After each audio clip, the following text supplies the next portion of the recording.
There are two basic instincts in human being. One is food, another is sex. This you have been doing when all the lifetimes being an animal and now being a human being. And you are born out of these two only, food and sex. It is so beautiful in this country, they connected both these with the divinity. Food is connected with God. The food is God, is Upanishads declare. So when you consider food as God, you do not overeat it, you don't simply stuff it. You eat food with so much honor. Honoring food. No festival in India goes without food. And you go to temple, first thing there is some prasad. Without prasad, there is no pilgrimage, no festival. Food is connected with God. Prasad is only a little bit more than prasad. Similarly, sex is also connected with God. Otherwise, what you do, you keep sex separate and you think this is my material life and then think about God is different. But here in the ancient people, they linked that so that no aspect in you remains away from God. That to a basic instinct doesn't remain away from God. That's why they put Radha Krishna, Shiva, Parvati. Shivling is a symbol of that. So when you honor sex as and consider it as part of divinity, then your obsession disappears, lust disappears, sacredness dawns.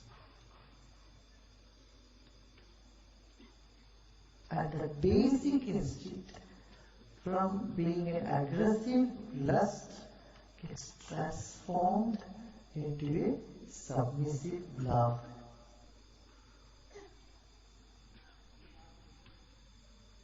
This is the ancient thought. But people are misusing even for their enjoyment, carnal instincts, enjoying the carnal instinct. They try to use yoga also on spirituality. This is wrong. This is a blunder. It should be the other way around.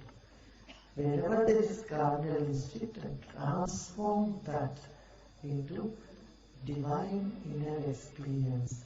So there is a beautiful word in Sanskrit called Atmarati. Union with one's being, oneself. Rejoicing in one's own self. And they saw that there are two things, Prakriti, the nature, and Purusha, the consciousness. How nature and consciousness interplay all the time. Your body and soul. Your soul is Purusha, your body is female, soul is male. So their coupling is happening all the time.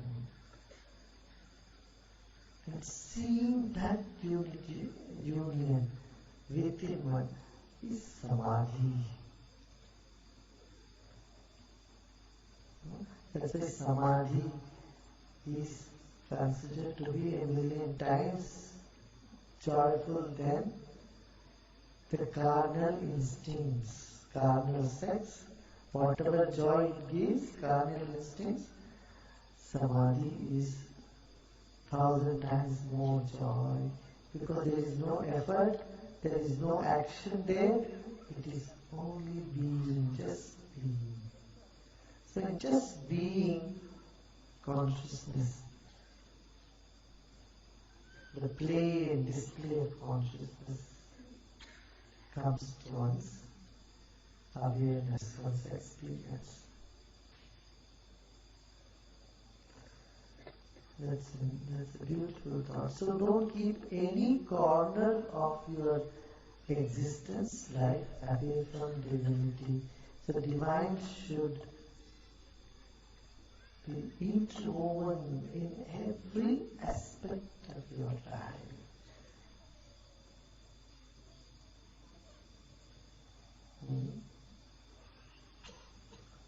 And that is called brahmacharya. Brahmacharya is moving in the infinity. Moving into the infinity. Uniting with the infinity, not with finite thing, but with the infinity.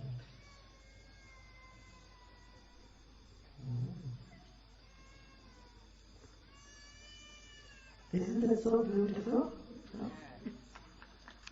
It's very deep and very high knowledge. If you don't get it in one time, never mind, just keep listening, keep understanding. One day you may just say, wow, that is what that. So here when you go to any temple, anywhere you find this board as Shiva, Parvati, Shiva, Shakti,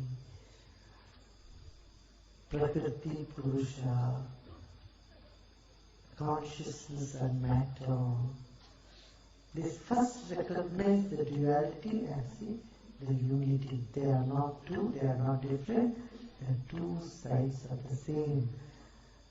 You are complete, means what? You are both man and woman. Come out of this label, I am man. This is Vedanta. In the highest philosophy of the universe, Vedanta, getting out of your identity. We are identified as I am a man, I am a woman, I am old, I am young, I am educated, I am illiterate. Through all these labels, come out of these labels. That is true. I'm only consciousness. I not even say that I am consciousness. Just know I am consciousness and not even I am nothing. No, you should go on saying I am nothing, I am nothing. No. Adishankara once said, one who labels themselves as something is good, and one who labels himself as nothing is also as bad as it. Because if you say, I'm Shunya, I'm nothing, you are even bigger fool. Shunyas don't talk. Just keep quiet.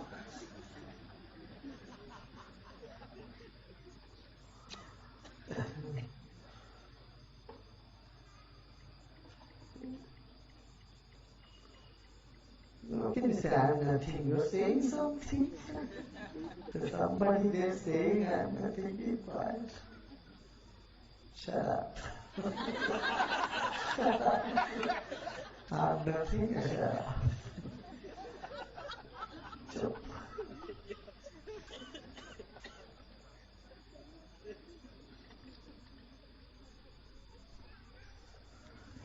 So when you consider the carnal instincts as food and sex as sacred, the aggression in you disappears. Submission, surrender in you dawns. Gratefulness dawns.